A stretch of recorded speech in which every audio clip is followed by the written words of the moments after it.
Official, kapuso na ang host ug aktor nga si Matteo Guidicelli. Mainitong kapuso, welcome back home ang gisugat sa multi-hyphenate actor. Welcome back home gumikan kay When I was studying in Chicago for college, nung bumalik ako dito sa Pilipinas for summer, sabi ko po sa manager ko, trabaho naman tayo. Tapos nilagyan po ako dito sa GMA. After all these years, we're back here. Gani excited na siyang magsugod sa pagtrabaho. Full support kuno ang iyang misis nga si Sarah Hieronimo. Sawa pa ang contract signing, may padayag og espesyal nga mensahe si GMA Network Incorporated Chairman and CEO Attorney Felipe Gozon.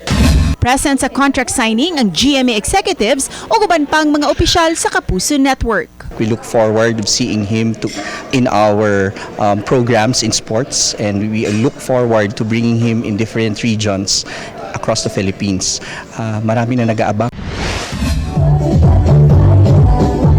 Malipayon kaayo nga gipaambit ni Kapuso primetime queen Marian Rivera ang sayaw ni Zia uban sa iyang mga higala.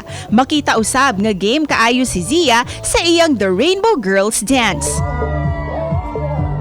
Ang performance subay sa kasaulugan sa International Day.